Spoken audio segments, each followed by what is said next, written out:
Assalamualaikum warahmatullahi wabarakatuh. Alhamdulillah wassalatu wassalamu ala Rasulillah. Allahumma salli wa sallim wa barik ala sayyidina Muhammad wa alihi wa mawalah. La haula wa la quwwata illa billah. Allahumma aftah lana wa lakum futuhal arifin bi rahmatika ya arhamar rahimin. Allahumma salli wa sallim wa barik ala sayyidina Muhammad wa alihi wa ashabihi wa azwajihi wa dhurriyyatihi wa ahli baitihi radhiyallahu anhum wa li masyayikhina khususan al-musannifin al-mukhlasin Syekh Ibrahim Al-Bajri wa Syekhina Syekh Nawawi bin Al-Bantari wa Syekhina Kiai Haji Khair Afandi wa Hidayat Istiqbal wa khususan Syekhina Kiai Haji Muhammad Ibrahim Burhanul bin Kiai Haji Muhammad Awid Bis غفر لهم ذنوبهم ونفعنا بهم وبعلومهم آمين شهر الله الفاتحة أعوذ بالله من الشيطان الرجيم بسم الله الرحمن الرحيم الحمد لله رب العالمين الرحمن الرحيم مالك يوم الدين إياك نعبد وإياك نستعين اهدنا الصراط المستقيم صراط الذين أنعمت عليهم غير المغضوب عليهم ولا الضالين آمين اللهم نور قلوبنا بنور هدايتك كما نورت الأرض بنور شمسك أبدا أبدا يا ذا الجلال والإكرام برحمتك يا أرحم الراحمين اللهم اغننا بالعلم وزينا بالحلم وأكرمنا بالتقوى وجملنا بالعافية اللهم إنا نسألك علما نافعا ورزقا واسعا وشفاء من كل داء اللهم إني نعوذ بك من علم لا ينفع ونعوذ بك من قلب لا يخشى ربي اشرح لي صدري ويسر لي أمري واحلل عقدة من لساني يفقهوا قولي وفتح يا عليم لا حول ولا قوة إلا بالله A'udhu nyalindung abdi billahi kalawan Gusti Allah minasyaitani tidak gangguan syaitan ar-rajimi anu dirajam. Bismillahi kalawan jebat jadangan Allah. Sifat Allah ar-Rahmani anu maparinan pirang-pirang nikmat agung sareng alit di dunia sareng di akhirat. Sifat Allah ar-Rahimi tur anu maparinan lenyep-lenyepna nikmat ka abdina nu mukmin di akhirat mungkul. Qala musannif rahimahullah ta'ala wa nafa'ana bihi wa bi ulumihi illa anqal. Kidarini wa yajibu jeung wajib fi haqqihi ta'ala dina hakna Allah ta'ala al-wahdaniyah sifat wahdaniyah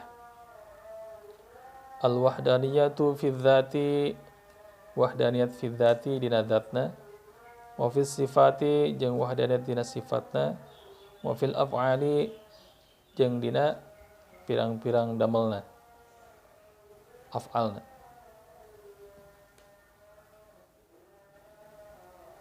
wa ma'ana al-wahdaniyati fi dzati jeung ari makna wahdaniyat fi dzati annahu sa'anyana Allah laisat murakkabatan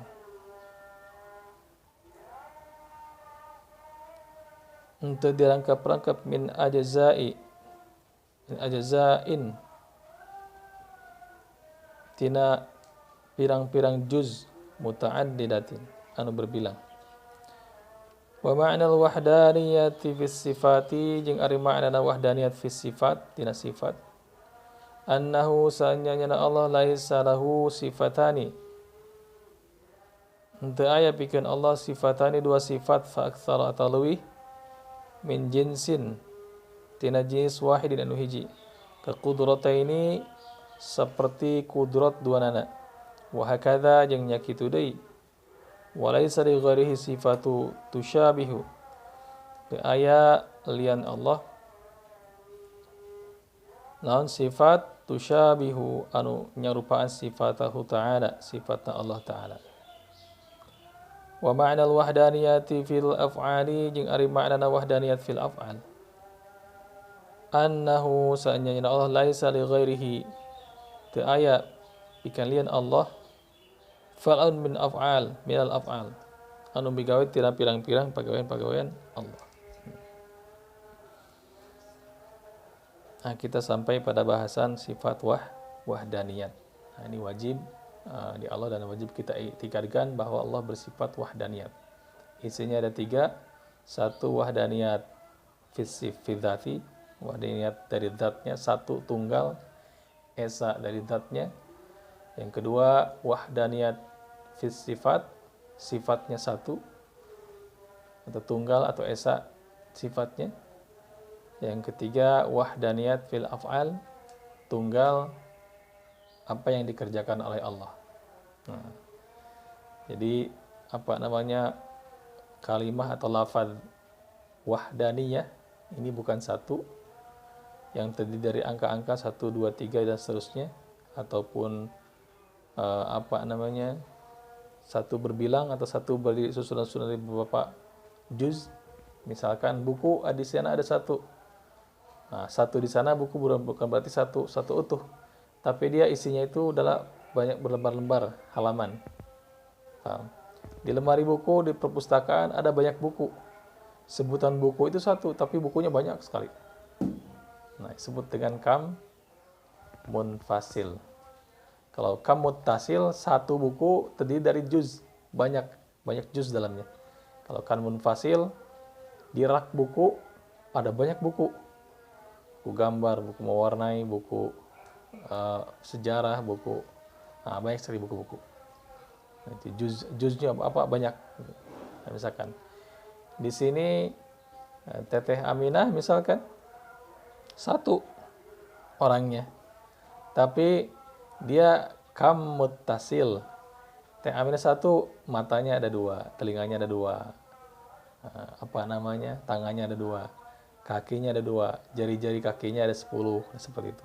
Jadi terdiri dari berbagai belahan, ada kulit, ada tulang, ada urat, ada darah dalamnya tuh, ada cairan-cairan limpa dan lain sebagainya. Itu sebut dengan kam muttasil.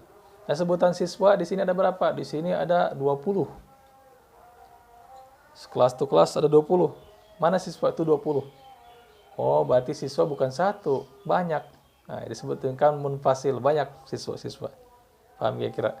Nah, itu dia Allah tercabut, apa namanya, bukan tercabut, terlepas dari kam munfasil dan kam muttasil. Wahid, cukup satu. Ahad, qul huwallahu ahad, katakan Muhammad pada umatmu, Allahu ahad, Allah tunggal satu. Nah, tidak dua, tiga, tidak satu dari terdiri berbagai macam juz, tidak satu dari yang tiga, satu dari yang empat, satu dari yang lima dan lain sebagainya. Nah, itu ya. Kam muttasil dan kam mufasil dinafikan semuanya. Allah tunggal, esa, tidak berbilang. Nah, maka wahid. Apa saja yang tidak berbilang? Pertama zatnya, kedua sifatnya, ketiga af'alnya, apa yang dikerjakan oleh Allah SWT. Paham ya? Kamu fasil dan kamu tasil.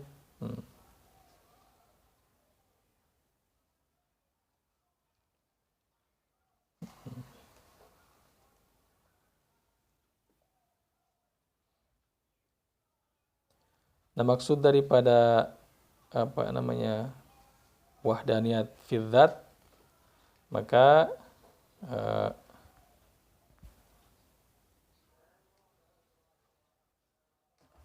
awas zatnya satu, dia tidak terdiri dari beberapa juz tadi, dan tidak terdiri dari salah satu dari yang tiga misalkan. Maka terbantahlah akidah Nasraniyah yang berkata bahwa innallaha, sungguhnya Allah satu daripada yang tiga.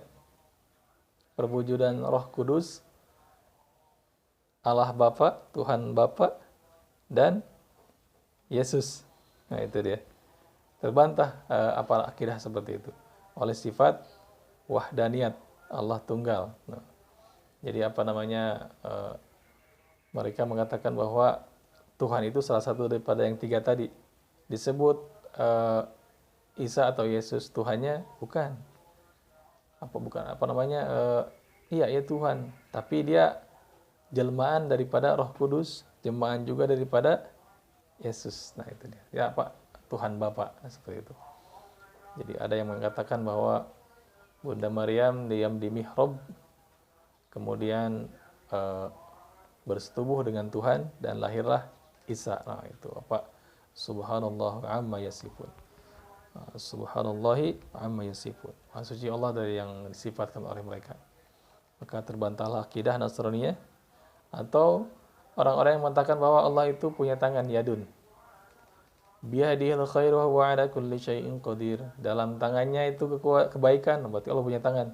Atau misalkan ainullah, mata Allah, atau wajhullah, wajah Allah, atau misalkan banyak sekali sebutan-sebutan di Quran itu. Wa huwas samiul alim, Allah Maha mendengar dan Maha mengetahui, berarti Allah punya telinga. Juz-juz, terdiri dari juz, ada telinganya ada dua misalkan. Tangan, Tuhan itu punya tangan, tangannya dua, tangannya kanan semua, karena khair. Itu dia akidah seperti itu, akidah tajsim, akidah mujassim yang menjasmanikan Allah. Maka dibantah oleh sifat wahdaniyat. Wahdaniyat di sini tunggal dan bukan berarti titik. Nah, awas ya. Maka jangan sekali-kali kita membayangkan rupa Allah, zat Allah. Cukup kita tafakur fi khalqillah, pada apa yang diciptakan oleh Allah. Selamat akidah kita insyaallah. Nah, orang yang paling selamat itu orang yang bodoh dan tidak ribet. Amalkan sami'na wa ta'ana, nah, dan tidak saling mendalam gitu ya. Jadi kalau orang udah tafakur terhadap zat Allah, tafakur, Allahu nurus samawati, Allah itu seperti cahaya. Oh, berarti Allah cahaya. Nuroniyah. Jadi kafir nuroniyah. Ada Allah innallaha ar-rahmanu 'ala al-'arsy istawa. Tuhan duduk di atas aras. Oh, duduk berarti punya pantat misalkan. Coba punya pantat ya. Duduk di atas aras tuh, bayangkan. Kalau misalkan kayak gini lah. Ya kita jangan antara sifat dengan zat jangan sampai bersatu. Kalau zat ya sifat ya sifat. Ar-Rahmanu 'alal 'arsy istawa, kalau kita katakan zat, Ar-Rahmannya diartikan zat. Al-'arsy istawa, maka ganti istawanya jangan diartikan dengan duduk, tapi istaula, menguasai. Ar-Rahmanu, Allah yang Maha Rahman, 'alal 'arsy, di atas aras, istawa, menguasai. Nah, masuk tuh. Jangan diartikan menguasai, duduk aja, ya udah duduk. Duduk, berarti yang ini Ar-Rahmannya ganti, jangan zat tapi sifat. Sifat Rahman Allah, rahmat Allah, 'alal 'arsy, di atas aras, menduduki tuh. Cocok kan? Indonesia diduduki oleh Belanda. Coba orang Belanda, wah gelap langit kita. Kenapa? Tuh pantatnya orang Belanda gede, nutupin Indonesia, didudukin lah. Jawa Barat didudukin oleh Belanda. Enggak kan? Ya, enggak ada manusia. Maksud menduduki di sana menguasai. Paham enggak? Jepang, Kaisar Hirohito menduduki Jepang. Nah, seperti itu. Bukan berarti kaisarnya duduk di atas langit Jepang, bukan. Tapi menduduki kekuasaan, paham ya? Nah, jadi simpel kalau gitu. Tapi kalau diartikan dengan sahabat tekstual, wah, tidak ditakwil misalkan, rincuh nanti. Duduk di atas aras, duduk di atas aras. Kalau duduk di atas aras gimana tuh? Jauh sekali Tuhan. Bentrok dengan ayat wa nahnu aqrabu min hablil warid, dan kami lebih dekat daripada urat lehernya. Oh, coba. Ini di aras, ini dekat sini. Oh, coba. Atau wa idza sa'alaka ibadi anni fa inni qarib. Ketika hambaku bertanya pada Muhammad tentangku, fa inni qarib, sungguh aku dekat. Katanya di aras, ini dekat. No, bingung tuh. Tuhan alamatnya di aras. Nah, misalkan kalau doa jauh dong. Ya Allah mau mendengar. Kenapa harus turun ke langit dunia mengabulkan apa yang diminta oleh hamba-hambanya. Jadi Tuhan itu turun di sepertiga malam terakhir. Ditanya nanti, sepertiga malam yang mana? Daerah mana? Apa daerah Jawa Barat? Apakah Indonesia? Apakah Amerika? Apakah Australia? Atau mana? Bingung tuh rincuh. Ya tergantung daerah masing-masing. Ya kan beda-beda. Maka ada sekarang pemahaman yang memaksakan diri bahwa bumi itu datar. Nah, udah debat tuh di mana. Pokoknya kalau misalkan tidak meyakini bumi itu datar, maka mereka kafir. Nah, seperti itu. Lihat depan. Bumi ini bulat atau datar? Nah, wallahu a'lam. Kita belum mengetahui, tapi misalkan logika dan pengetahuan menyatakan bahwa bumi itu bulat. Buktinya apa? Sekarang di kita pagi, di Amerika masih sore. Di kita malam, Amerika masih siang tuh. Kalau bumi itu datar, harusnya Amerika siang, kita siang. Itu logika kan? Gampang. Nah, gitu. Maka agama ini diterima oleh akal. Nah, kalau gorizi, paham nanti pemahaman-pemahaman seperti itu. Mas ya, itikan Allah duduk, Allah berbaring, Allah misalkan turun. Allah Tuhan itu berjisim, punya tangan, punya wajah. Ini akidah-akidah batil kaum mujassim. Nanti duplikatnya banyak, turunannya banyak. Ada yang lari ke golongan ini, ke golongan ini. Makanya pokoknya yang itu, ketika kita bertemu dengan orang-orang berpendapat seperti itu, nafikan, hilangkan di hati kita bahwa Allah tidak seperti itu. Subhanallahi amma yasifun. Nah, Maha suci Allah dari apa yang mereka sifatkan. Nah, simpel. Kalau kita ikut-ikutan pelan-pelan tuh, ujung-ujungnya nanti di ujung, berarti Tuhan itu bisa digambar nanti bentuknya rupa manusia. Akan ada sebagian kitab menyebutkan bahwa Tuhan itu, Allah itu seperti laki-laki. Nanti kita tahu golongan mana itu yang menyebut. Seperti laki-laki yang sudah tua. Orang-orang Yahudi bilang janggutnya putih. Ada yang menyatakan dari golongan kita muslimin, cuman mereka akidahnya hanya menyimpang bahwa mereka Tuhan Allah itu seperti laki-laki yang masih muda. Mirip-mirip tuh. Hati-hati ya. Allah laisa kamitslihi syai'un. Allah tidak ada yang semisal, seperti, mirip, serupa. Syai'un dengan perkara apapun. Bahkan walam yakul lahu kufuwan ahad. Allah lam yakul lahu kufuwan. Tidak ada yang kufuwan, yang tidak sekufu dengan Allah. Ahad satupun. Paham ya? Ya. Terus bagaimana kalau misalkan wahdaniyat fi sifat? Wahdaniyat fi sifat tunggal dari sifatnya. Tidak ada yang punya sifat seperti sifat Allah. Kita punya mata, sifatnya bisa melihat, hanya sebutan. Artian melihatan kita pun diberi oleh Allah. Hanya Allah yang punya sifat melihat. Nah gitu. Bahkan kita diberi sedikit oleh Allah kekuasaan untuk melihat, ini terbatas. Simpel ya. Sifatani seperti kudrota ini seperti kudrot duanana atau kuasa duanya. Ada kuasa, makhluk kuasa, Allah kuasa, seperti itu. Contoh misalkan gini. Api, apa api? Api apa kuasanya? Kuasa api bisa membakar, contoh. Logikanya kita bilang seperti itu. Api bisa membakar. Yang bikin gosong itu Allah atau api, itu dia. Iktikadkan oleh kita yang membuat gosong itu Allah, bukan api. Api hanya persambungan dan tidak ada kuasa seperti kuasa Allah. Wa huwa ala kulli syai'in qadir. Dan Allah Maha kuasa atas segala sesuatu. Yang lain tidak ada kuasa sedikit pun. Allah kuasa, makhluk tak kuasa. Simpel. Itu gimana tuh? Itu hukuman persambungan. Mungkin saja dibakar oleh api gosong. Mungkin saja dibacok oleh golok itu nanti terluka. Mungkin saja ditabrak mobil itu mati atau misalkan terluka. Mungkin saja nasi bisa membuat kenyang, bikin tenaga. Mungkin tidak wajib tapi mungkin. Karena persambungannya mungkin dengan nasi. Ada orang yang tidak makan nasi tapi dia jag-jag, dia seger, punya tenaga. Contoh orang-orang barat makannya gandum. Ya kan, roti.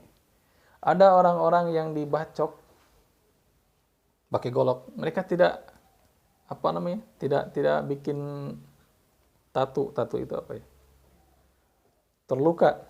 Ada. Mungkin dia ada penghalang di sininya. Mungkin kulitnya tebal, mungkin seperti orang-orang kutub misalkan. Mungkin banyak kemungkinan. Nah, berarti yang bikin terluka itu, bikin luka itu bukan golok. Yang bikin tapaknya itu siapa? Allah. Yang bikin kenyang Allah atau nasi? Yang bikin tenaga Allah, bukan nasi. Ada orang yang makan nasi tapi habis makan nasi ngantuk. Bisa sahur langsung tidur, enak banget kayaknya. Tuh. Harusnya itu yang bikin seger, yang bikin tenaga itu nasi. Ini kan bukan, karena Allah yang bikin tenaga. Ada orang yang jarang makan tapi tenaganya kuat, ada. Dan dikasih makan. Dan bikin yang hidup yang mati itu bukan makanan, bukan nasi. Ingat-ingat, itikadkan. Kalau kita punya itikad nasi yang bikin kenyang dan bikin hidup, bahaya ini. Kita meninggal dalam keadaan kufur, naudzubillah. Apa itu kufur? Jauh dari iman gitu. Keyakinan kita yang bikin hidup, yang bikin mati hanya Allah. Yang bikin tenaga, yang bikin lemes hanya Allah. Itu cukup. Kalau nasi yang bikin tenaga atau yang bikin hidup, harusnya orang yang sekarat, yang orang mau mati, Mau mati dikit lagi, kasih nasi, hidup lagi kayak robot. Kayak mainan Umar misalkan. Neng, habis baterainya. Kasih baterai baru, hidup lagi sepeda ini, ya kan? Hidup lagi, harusnya begitu. Tapi kenyataannya enggak. Orang yang sudah diajal di ujung ajalnya, di ujung kehidupannya, hampir mati, dikasih nasi malah dimuntahin lagi. Kasih susu dimuntah lagi, kasih air aja, muntahin lagi tuh. Karena rezekinya sudah habis di sana. Makanan kamu sudah habis, minuman kamu sudah habis, rezekinya sudah habis, tinggal sisa rezeki nafas nih, beberapa detik lagi. Coba, habis napasnya juga rezeki napasnya, dikasih napas buatan, dikasih apa namanya, selang ventilator semua oksigen, tetap tidak akan terima karena rezeki napasnya sudah habis, rezeki makannya sudah habis. Maka itikadkan bukan nasi, bukan beras yang bikin kita hidup, tapi Allah. Nah, cukup ya. Paham ya kira? Ini di bawah ini sampai tua ini, sampai meninggal ini. Kalau kita berkeyakinan yang menghidupkan dan mematikan itu nasi atau makanan, berbahaya itu. Bahaya akidah kita. Kita apa namanya dalam Quran itu apa? Ya ayyuhalladzina amanu taqullaha haqqa tuqatih. Ya Allah, apa namanya? Hai orang-orang beriman. Ittaqullah, takutlah kalian kepada Allah haqqa tuqatih, dengan sebenar-benar rasa takut. Wala tamutunna illa wa antum muslimun. Haqqa tuqatihi wala tamutunna illa wa antum muslimun. Dan jangan sekali-kali kamu mati kecuali illa wa antum, kecuali kamu dalam keadaan berserah diri kepada Allah saja, bukan kepada jimat, bukan kepada harta. Kita kan takut harus punya tabungan ini. Kalau punya tabungan kita ini bisa hidup selamanya. Orang dahulu seperti itu, orang-orang Yahudi itu seperti itu. Ini hidup 1000 tahun lagi, mereka mengumpul-kumpul harta gitu, seolah-olah akan hidup 1000 tahun. Tahunya umur itu dibatas, harta jadi warisan, seperti itu. Makanya keyakinan seperti ini sudah ditanamkan ini. Nah, hanya Allah yang hidup. Kita ini hanya perlewatan dan kita akan mati. Nah, seperti itu. Persiapkanlah hidup untuk hidup yang sebenar-benarnya hidup. Nah, awas ya. Artian bagaimana? Yang menghidupkan, yang mematikan itu hanya Allah. Bukan makanan, bukan tabungan, bukan bos. Kalau kita punya keyakinan seperti itu, bagaimana coba? Ya, kita kalau punya uang kan bisa perawatan kesehatan yang tercanggih, berobat ke Singapura misalkan, sekarang kan tren tuh, sakit langsung ke Singapura atau kemana. Kalau punya tabungan kan, saya bisa beli dokter tuh, saya bisa beli itu Israel tuh, saya bisa beli itu nyawa itu. Nggak ada, mati yang mati. Tinggal nanti urusannya begitu nanti dikubur, malaikat Munkar Nakir bertanya, man rabbuka, siapa yang mengurusmu? Duit. Man rabbuka, siapa yang mengurusmu? Suami saya. Man rabbuka, siapa yang mengurusmu? Bapak saya. Man rabbuka, siapa yang mengurusmu? Bos saya. Kalau saya nggak ada bos saya, kalau nggak teman saya, kalau saya nggak ada duit, nggak ada apa, wah saya mati saya. Udah. Hajar. Pakai Munkar Nakir tuh. Alhamdulillah. Maka keyakinan kita yang menghidupkan, mematikan Allah. Bukan apa yang ngasih kalian rezeki. Bukan Umi yang ngasih kalian makan. Bukan, Allah. Ingat ya. Siapa? Allah. Bukan uang yang menghidup kita hidup, tapi Allah. Ada orang apa namanya tersesat. Dari kisahnya di kitab Minhajul Abidin. Dia tersesat di padang pasir. Sampai berhari-hari nggak menemukan makanan. Nggak ada air, nggak ada buruan. Ya Allah, udah lemes. Sampai terakhir biasanya ini kalau udah mepet, doa-doa itu terijabah biasanya. Nah, kalau misalkan kalian mepet nih, mentok udah gitu, udah gini, udah nggak ada harapan lagi. Maka terpejamlah baca salawat, kata guru apa? Atau salat 2 rakaat, ya Allah, saya sudah kesana kesini, sudah ikhtiar udah sempurna. Pasrah gimana engkau lah, nah, gitu. Sampai ada suara laki-laki ini. Hai fulan, kamu mau apa? Mau makanan atau mau tenaga? Saya mau tenaga ya Allah. Sampai di kampung yang nanti ditemui di depan. Diberi tenaga itu. 11 hari nggak makan dan minum. Ditanya, kamu itu makan apa? Saya makan pasir katanya. 11 hari. Dia makan pasir 11 hari. Jadi tenaga. Allah jadikan pasir itu tenaga. Bukan nasi, bukan gandum. Bukan, nah itu seperti itu. Itu keyakinan tawakal. Kami dulu waktu di pondok itu diuji seperti itu. Jangan sampai iman ini cuman ceritaan, cuman tekstual, cuman baca, oh begitu kisah. Buktikan langsung. So katanya keluar dari pondok, jalan ke arah Jawa sana, terus apa namanya singgah di tiap masjid kali bukan apa gimana, nanti kalian lihat siapa yang kasih rezeki, tabungan kalian, orang tua kalian, atau Allah. Ada pemuda dari mana, dari Seragen, dari mana tuh, yang ke Mekah jalan kaki, kebayang, cuma bawa 1 juta ke Mekah jalan kaki, lewat Aceh sana, nyebrang. Coba rezekinya dari mana? Setiap masjid ada yang ngasih. Tuh. Ya Allah, maha baik Allah ini. Bahkan pulang itu, wah Masya Allah, dia jalan kaki. Setahun itu, nyampe ke Mekah. Keyakinan seperti itu yang harus ditanamkan. Kalau kalian sudah punya keyakinan seperti itu, insya Allah, selamatlah. Kalau kalian punya keyakinan bahwa yang mengatur ini uang, memang uang itu apa namanya, bukan segalanya katanya. Tapi kalau nggak ada uang, wah, seperti nggak ada segalanya gitu. Nah, sebatasnya saja, karena itu makhluk, Tuhan kita Allah. Nah, itu dia. Nanti bagaimana tuh? Orang-orang yang lemah keyakinan nanti akan beralih kepada hal-hal yang cepat nanti. Bagaimana kalau sekarang zaman uang. Ya, kita harus cari uang. Bagaimana caranya? Bukan mau halal mau haram, ada uang aja. Pokoknya ada uang mau beres lah segala macam. Nah, seperti itu. Kalau dulu lain. Gimana pun caranya kita harus punya ilmu-ilmu untuk menunjang itu. Misalkan kalau dagang punya ilmu penglaris. Kalau misalkan jadi satpam, security, jadi tentara harus punya ilmu kebal. Punya ilmu apa namanya, kanuragan. Khodam-khodam masukin dengan wirid-wirid seperti itu. Nah, itu orang-orang yang lemah keyakinan sebetulnya. Kalau orang udah apa namanya, udah berkeyakinan bahwa Allah hanya Tuhannya, bahwa dia dihidupkan dan dimatikan oleh Allah, hidup dan mati ini hanya ujian. Alladzi khalaqal mauta wal hayata liyabluwakum ayyukum ahsanu amala. Allah yang ciptakan hidup dan mati ini sebagai ujian, siapa yang paling baik amalnya. Udah sebentar saja. Udah keyakinan seperti itu, udah nggak akan ngaji apa namanya, nggak akan ngulik ilmu tenaga dalam. Tapi itu kan kita perlu buat jihad. Wah, jihad itu biar cepat mati sebetulnya. Enggak, itu apa namanya, harus punya ilmu kebal, harus punya ilmu kanuragan. Iya, kalau belajar silat iya. Tapi kalau belajar ilmu tenaga dalam, kebal, seperti itu. Keyakinan seperti itu. Jadi nanti bahayanya mana? Nanti di akhir hayat kita meyakini bahwa ada kekuatan lain selain kekuatan Allah. Apa itu? Khodam. Apa itu? Pukulan Braja Musti. Apa itu? Gunting, apa tuh? Semu gunting. Apa itu? Dan lain sebagainya. Ilmu-ilmu untuk penunjang. Khodam-khodam. Kalau sekarang lain. Yang penting ada duit, beres perkara. Tinggal sewa dukun, santet orang itu. Nah, seperti itu.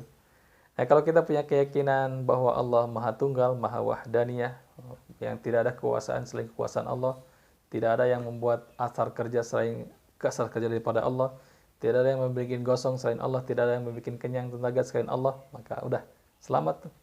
Sihir, santet nggak akan mempan. Bahkan berhadapan dengan orang-orang yang kuat tenaga dalam pun nggak ada apa-apanya itu.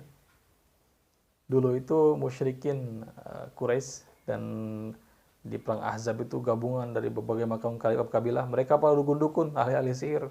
Jago-jago, mungkin lebih jago daripada orang-orang sekarang. Orang-orang yang punya kebal segala macam. Orang-orang yang punya apa tuh, senjatanya terbang tuh, segala macam. Tapi mereka dikalahkan oleh 315 muslimin, coba bayangkan. Keyakinan cuma Allah satu. Dan mereka berharap mati. Sebelum mati, bantai dulu orang-orang ini, orang-orang perusak bumi ini. Maka nggak ada apa-apanya.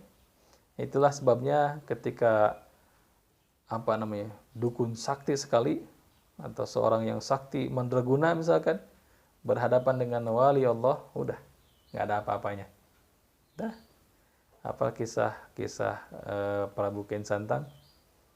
Nah, ini kisahnya masyhur, tapi wallahu alam sumbernya nih. Ini datangkan seorang yang belum pernah melihat darahnya sendiri. Tak bayangin. Kalau berantem pasti menang. Kalau tarung sama siapapun pasti menang. Dan belum pernah lihat darahnya sendiri. Penasaran, gimana sih darahnya sendiri? Sampai ada suara katanya ada di Timur Tengah orang yang sakti melebihi sakti. Oh, penasaran. Kesanalah, datang, dicarilah, nanya.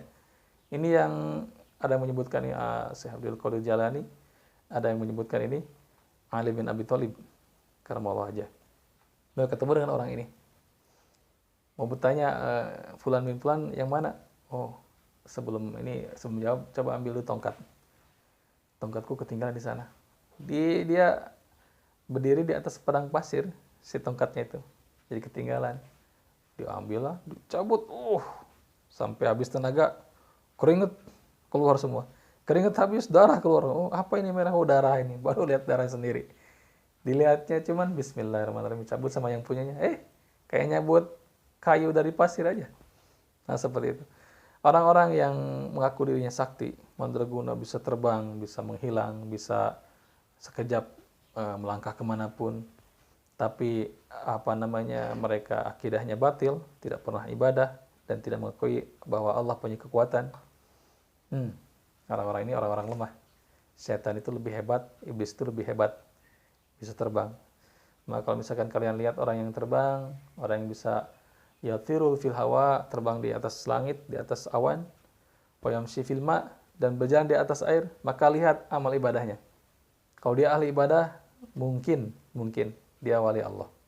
Tapi kalau mereka jarang sholat, Ramadan malah makan, bantah di hati kalian, iblis juga lebih hebat daripada itu. Setan lebih hebat daripada itu. Apal Ifrit, ketika ditanya oleh Nabi Sulaiman, siapa yang mampu menghadirkan singgasana Balkis ke sini? Siapa yang cepat? Apa kata Ifrit? Ana atikum, saya bisa memindahkan singgasana gaib, singgasana